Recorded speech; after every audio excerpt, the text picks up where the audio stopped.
Mariem Diouf est scénariste, diplômée en management des affaires internationales, auteure de 2 ouvrages. Suis-je née pour subir ça? Et la vie est un choix. Elle fait face aujourd'hui aux jeunes lecteurs du cours Sainte-Marie de N sur Livre ouvert. Bonjour à tous et à toutes. C'est un honneur et un plaisir pour nous aujourd'hui d'accueillir Mariem Diouf pour cette nouvelle édition de Livre ouvert sur son livre « La vie est un choix ».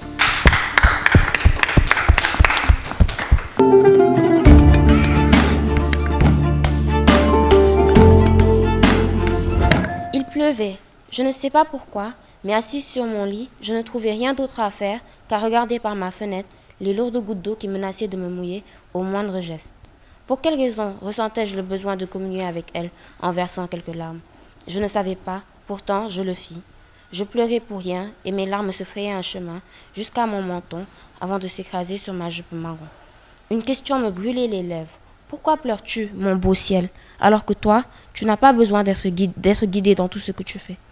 Je sais qu'il y a des étapes que tu suis avant de verser cette eau, mais quand il t'arrive de les brûler, qui ose te contredire? Au moins, tu le fais bien. Je m'appelle Singela et je vais vous raconter mon histoire qui ne sera pas de tout repos.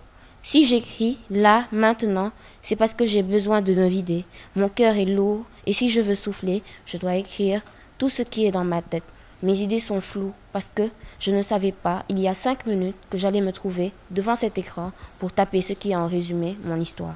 Je ne le fais pas par plaisir, mais plutôt par obligation.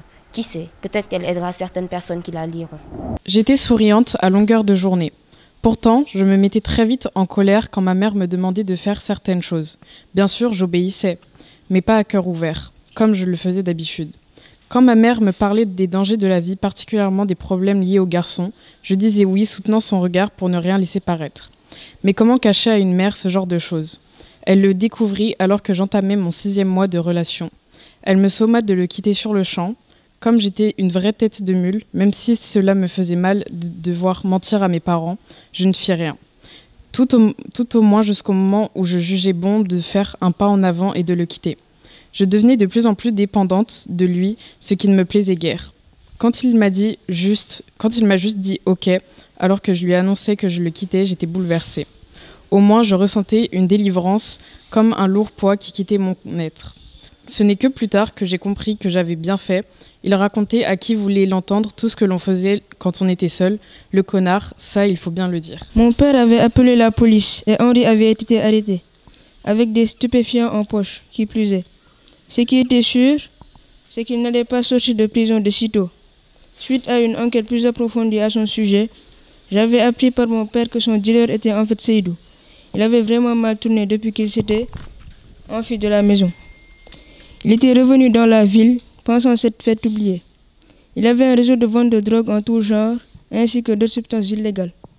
Il était devenu très instable et très dangereux. Étrangement, avec tout ce qui se passait dans ma vie, j'avais appris à lui pardonner. Oui, avec le temps, je ne lui en voulais plus. J'arrivais même à me sentir triste pour lui. Comme quoi, dans cette vie, nous sommes condamnés à payer nos erreurs tôt ou tard. Hossein avait l'air tellement heureux, et moi aussi. Cela n'avait pas été la plus belle des vies, mais ce fut tout de même la plus belle des fins.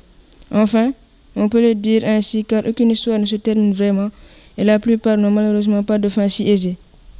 Vous, jeunes filles d'aujourd'hui, faites extrêmement attention à vous. Un petit rien peut gâcher toute votre vie. Alors, faites le petit rien qui pourrait vous construire un bel avenir.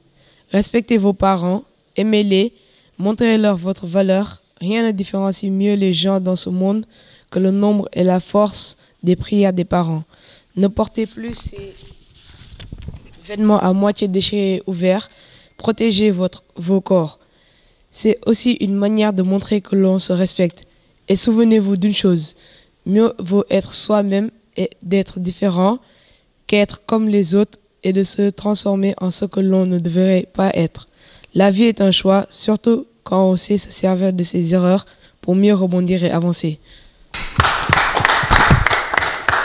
Alors, je vais commencer par ma chère homonyme, Mariem.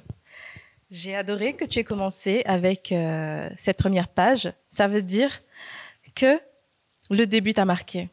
Et effectivement, c'est ce qu'on cherche dans un livre, comment capter l'attention du lecteur dès le départ.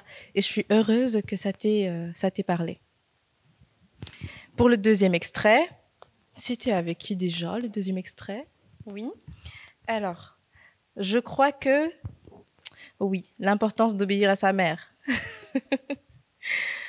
C'est une partie aussi qui est très touchante et vraiment, on aura beaucoup à se dire sur cette partie-là, vraiment.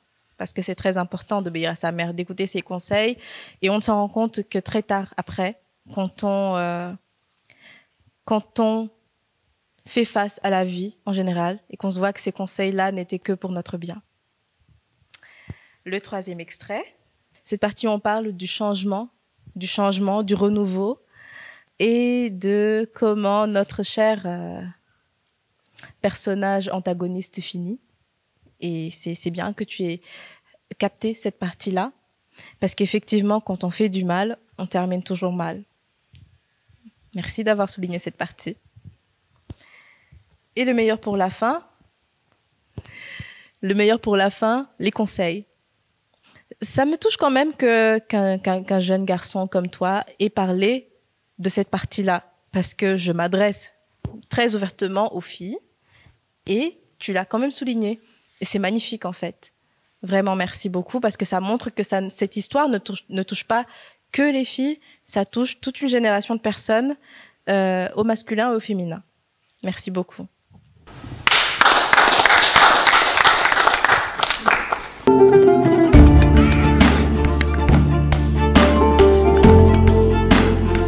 Pourquoi utiliser un modèle occidental pour le personnage principal au lieu d'un modèle traditionnel? Qu'est-ce que tu entends par un modèle traditionnel et occidental? C'est-à-dire avec nos valeurs sénégalaises et africaines que l'on a aujourd'hui, qu'on partage avec nos ancêtres. Donc, pour toi, le livre est occidentalisé? Oui, un peu. Je crois que j'ai été influencée par mes premières lectures, qui étaient très occidentalisées aussi.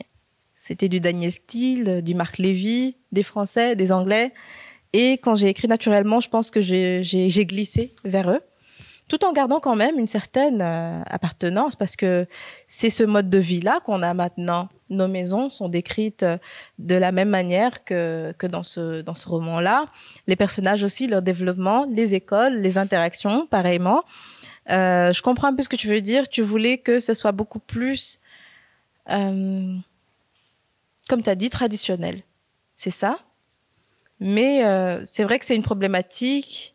Tout ce qui est dit dans le livre, on peut très bien le mettre dans le côté traditionnel, mais on va dans le tradi moderne un peu, parce que déjà dans l'histoire, on voit qu'il y a beaucoup, n'est-ce pas, hein, qu'il y a beaucoup d'implications traditionnelles avec le marabout, avec les pratiques que la maman fait pour protéger sa fille et tout.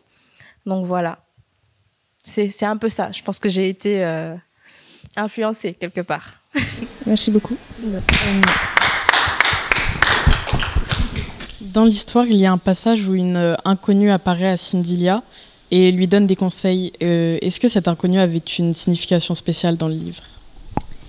Cette inconnue a une importance particulière, oui, dans le livre pour elle, parce qu'elle n'avait pas du tout confiance en elle, parce qu'elle avait besoin d'être soutenue, soulagée, entendue. Elle ne l'était pas du tout par qui que ce soit autour d'elle, elle gardait tout en elle. Et ce personnage servait comme un... je ne sais pas comment le dire, comme une sorte de récipient pour qu'elle se vide, elle, et qu'elle reçoive en retour des conseils. Et pour la petite anecdote, moi, je n'ai pas eu ça, mais j'ai personnalisé en quelque sorte la lune.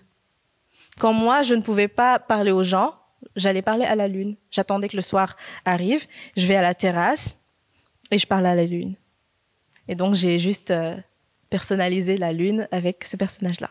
Si vous voyez bien, je l'ai décrite comme un personnage pur qui porte une robe blanche. Voilà. D'accord, merci. De rien. Un extrait, vous dites que le miroir, il bougeait alors que vous étiez immobile. Est-ce que c'était un traumatisme quand vous étiez enfant? Pas spécialement, sauf que j'avais peur des miroirs. J'avais l'impression qu'à force de regarder les miroirs, effectivement, quelque chose allait en sortir ou que j'allais voir quelque chose derrière moi. C'était bizarre, mais c'était comme une sorte de pressentiment. J'avais cette peur du miroir et puis voilà. Je me suis dit pourquoi ne pas mettre ça? Ça rend l'histoire un peu plus horrifique quelque part. Est-ce que les parents de Singela ont eu raison de la retirer de l'école privée et de la transférer à l'école publique? Est-ce à dire qu'il y a une mauvaise éducation dans les écoles privées? Très bonne question, hein. À un moment, les écoles publiques étaient meilleures que les écoles privées. Ceux qui travaillaient dans les écoles publiques étaient beaucoup plus, comment dire, ils avaient plus de possibilités. Il y avait plus un melting pot dans les écoles publiques qui permettait aux enfants, aux jeunes, de se développer plus. Et c'était vraiment remarquable. Les moyens qui étaient mis en place étaient beaucoup plus libres et utilisables par les jeunes, en fait. Vous voyez? Maintenant, c'est aussi quelque chose que je tiens de mes parents, qui m'ont toujours dit qu'avant, l'école publique était beaucoup plus sélecte, beaucoup plus coriace dans sa manière d'éduquer. Et naturellement, moi, c'est une conception que j'ai gardée. Voilà. Même si, bien sûr, ça a changé. Maintenant, on dit que les écoles privées sont justement privées parce qu'il y a plus de moyens, plus de possibilités et plus d'engagement. Voilà. De rien. Comment le roman aborde-t-il l'idée de poursuivre ses rêves malgré les obstacles? Ben là, monsieur, vous êtes en train de dire pourquoi le titre « La vie est un choix ». C'est une autre reformulation de cette question-là. Eh bien, il faut savoir que dans la vie, même quand on ne fait pas de choix, c'est un choix. Et c'est ça qui est important.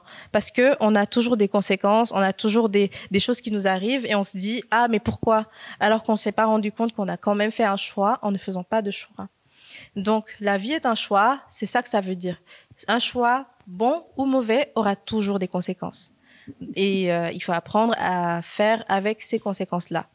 Donc, quand on s'en rend compte, on sait qu'il faut quand même avancer, peu importe ce qui se passe. Peu importe qu'on a un mur devant soi, il faut trouver un pic et une pelle, n'importe quoi, juste pour creuser et avancer. Voilà, c'est très important dans la vie. Rien ne peut nous arrêter dans la vie, juste nous-mêmes et nos limites propres. Voilà. À la fin du livre, Singela décide de pardonner à Seydou. Et je me demande si, pour elle, c'est un moyen de tourner la page ou si c'était une obligation pour pouvoir avancer. Je dirais qu'un peu des deux. Parce que quand on veut avancer, il ne faut pas traîner de boulet derrière. Quand on veut avancer, on se dit « Non, ça me ralentit. Ça me fait mal. Ça ne me permet pas d'être une meilleure version de moi-même. Ça ne me permet pas d'être la Singela que je veux être. » Donc, elle fait ce choix pour elle-même. Parce que tu sais, par exemple, tu peux être en colère contre moi, mais tu es la plus fatiguée finalement. Parce que tu es en colère, parce que tu as mal. Tu vois? Donc ça, elle s'en débarrasse pour pouvoir avancer. C'est un peu ça. Voilà.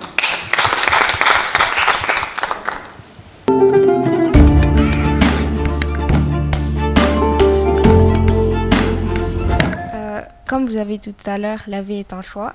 Et je me demande comment Singela peut penser ça alors qu'elle a vécu des événements où elle ne l'avait pas. Oui, justement, c'est une question qu'on m'a beaucoup posée pour le coup. Hein. On m'a beaucoup posé cette question-là. Et comme j'ai dit tout à l'heure, tout est une question de choix. Il y a des choses qui nous arrivent. On ne les choisit pas, c'est vrai. Mais tout ce qui se passe après ces choses-là relève de nos actions. Donc, elle a subi des choses, elle a subi, mais à un moment, c'est elle qui s'est levée et qui a pris les choses en main. C'est elle qui s'est dit, non, je ne vais pas stagner dans ce mood-là. Je sais pas, c'est l'anglais qui revient. Je disais que elle va pas stagner dans cet état d'esprit et qu'elle va avancer. Donc, peu importe ce qui s'est passé, on a des choses, dans la vie, on ne choisit pas tout, c'est vrai, mais tout ce qui vient après que quelque chose se soit passé relève de nos actions. tu vois. Donc c'est là qu'on a le choix, soit d'avancer, soit de subir, soit de juste supporter, et puis voilà. De rien.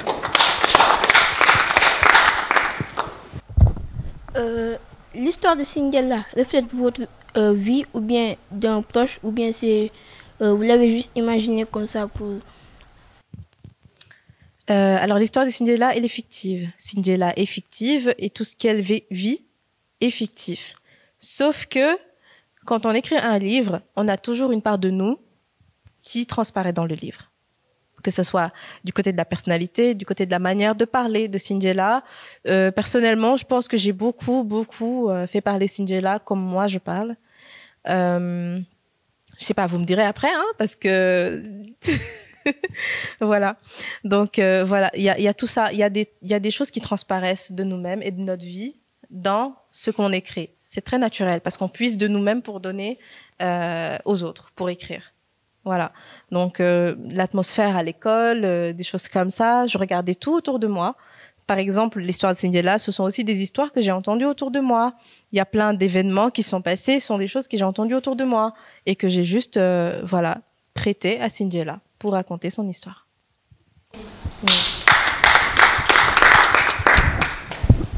Cinderella est certes victime de ce qui lui est arrivé quand elle était petite, mais ne porte-t-elle pas une grosse part de responsabilité pour avoir désobéi à ses parents, notamment sa mère? Ça, c'est après, c'est-à-dire après qu'elle ait vécu tout ça, pourquoi elle a été contre ce que sa mère lui disait. C'est tout à fait normal, tu sais. Dans l'adolescence, quand on est à ce stade de notre vie, on s'affirme. On s'affirme, on croit qu'on a raison, même quand on a tort. On croit qu'on a toujours notre mot à dire et que, surtout parce qu'elle a vécu des choses, surtout parce qu'elle a beaucoup subi, à un moment, elle ne veut plus. Elle ne veut plus subir, venant de qui que ce soit. Même venant d'elle-même, si vous regardez bien, elle se met beaucoup de limites. Elle se met beaucoup de limites et elle se met beaucoup de barrières. Parce que justement, elle ne veut pas laisser les choses se passer comme ça. Donc c'est un choix qu'elle a fait. Et je dirais même que c'est peut-être aussi une conséquence de ce qu'elle a vécu, parce que ce n'était pas facile. Elle a dû être forte. Et c'est cette force-là qui fait qu'à un moment, elle est devenue forte tête, elle ne voulait plus écouter.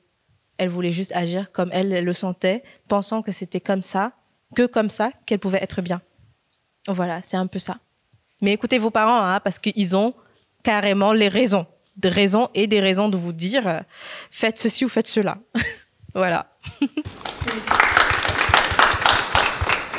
Quand Cinderella était dans le bureau avec son professeur, pourquoi la chose qu'il a possédée voulait la protéger alors que juste avant, elle voulait la tuer en écrivant? C'est ce que j'ai écrit, moi. Bon. Il faut dire que ce sont des choses assez controversées, c'est peut-être ça le mot, oui. Je ne sais pas. Moi, dans ma conception des choses et dans beaucoup de films, parce que vraiment, j'étais jeune quand j'écrivais ceci.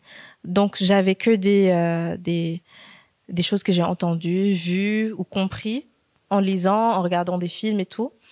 Et j'ai vu que ces choses vivent en nous, pour ceux qui sont possédés, vivent en nous, veulent s'accaparer de nous, mais en même temps nous font du mal quelque part. Parce que si tu vois les personnes qui sont possédées, soit elles ont des griffures, soit elles sont mal dans leur tête ou dans leur peau, soit elles ont des blessures, des choses comme ça. Et pourtant, cette chose est entrée parce qu'elle voulait s'accaparer de la personne. Donc personne ne les approche, personne ne les touche, et ils restent quand même là, bien placés. Parce que c'est leur espace. Voilà. C'est un peu ça. Je vois bien que tu es très intéressée par les questions mystiques et tout. D'accord.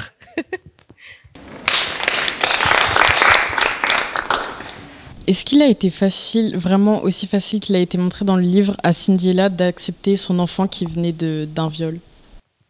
Très bonne question. Beaucoup ne supportent pas ça. Beaucoup abandonnent leurs enfants après coup, ou même, si c'est possible, mettent terme à leur grossesse.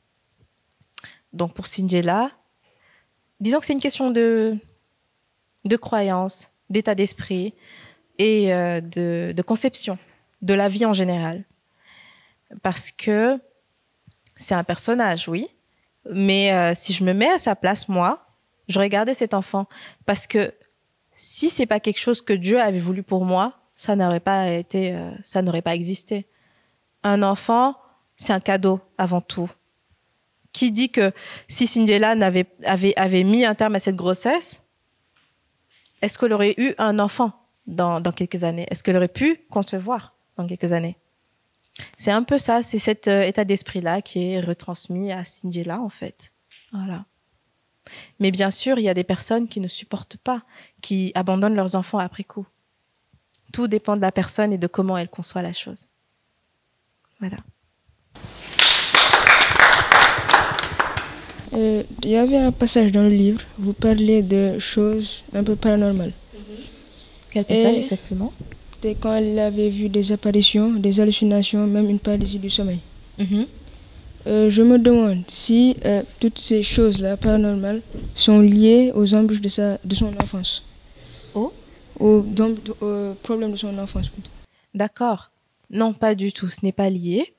Mais disons que j'ai voulu faire cette corrélation entre comment elle s'habillait, comment elle était exubérante et tout.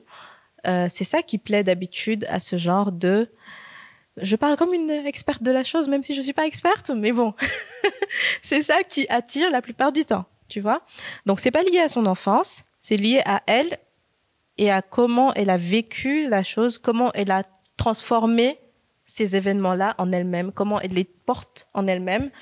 Parce que tu sais, c'est ça un peu.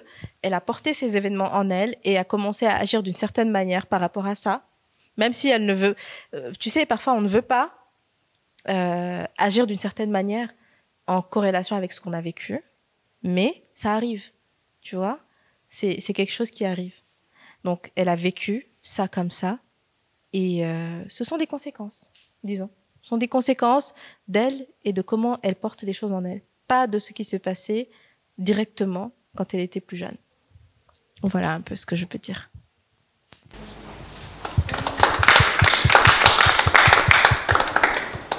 Je voulais savoir quelle est la cause principale de ce qui est arrivé à Singela. Est-ce la négligence de ses parents ou sa propre désobéissance? Eh bien, je peux dire une chose, c'est que quand ces choses arrivaient, elle était trop jeune. Elle était trop jeune, elle ne savait pas. Les enfants, à ce moment-là, surtout quand on ne leur apprend pas, ils ne savent pas dire non. Ils ne savent pas dire... Ils ne connaissent même pas, en fait. Ils ne savent pas que c'est quelque chose qui ne doit pas se faire. Tu vois? C'est un peu ça. Je dirais pas qu'elle a été désobéissante à ce que... Donc, je parle du viol qu'elle a eu à subir. Ok. Le viol à la soirée. Ah, ça, c'était vraiment une conséquence de sa désobéissance, en fait. Elle a désobéi, elle est sortie, elle a fait des choses, mais on va pas dire que c'est de sa faute à 100%. Il y a toujours des personnes malhonnêtes derrière tous ces actes-là. Moi, par exemple, je peux sortir, me faire belle, sortir. Je veux juste, par exemple, aller à l'école et tout. Quand un prédateur nous suit, ce n'est pas vraiment de notre faute. Ce n'est pas du tout même de notre faute. C'est la personne avec sa malveillance qui vient et qui fait ce qu'il veut faire. C'est un peu ça. On n'est jamais fautif, tu vois. Elle est fautive d'être allée à cette soirée, de s'être amusée. Voilà. Mais du reste, c'est le prédateur qui a fait ce qu'il voulait faire. Voilà.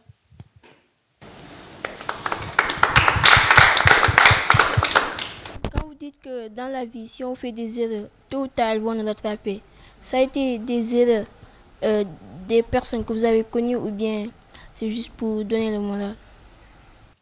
C'est pour donner une morale, c'est vrai, mais en même temps, ce sont des vécus, ce sont des personnes que je vois qui ont fait des choix et qui ont dû, à un moment, faire face aux conséquences.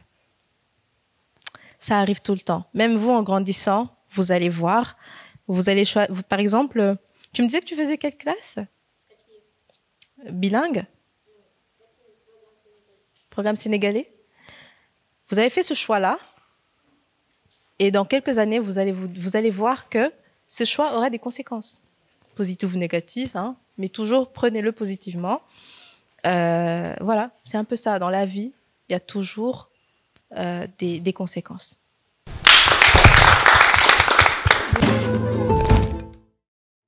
Alors, je suis très heureuse d'avoir eu cette conversation avec vous tous. Vous êtes très intéressants, vous êtes très intelligents aussi. Vous avez posé des questions vraiment très pertinentes.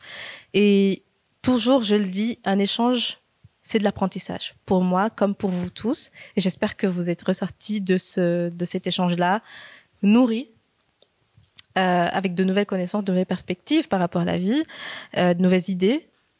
Et voilà, je vous souhaite bon vent. Continuez à lire. C'est très, très important. C'est vraiment super important.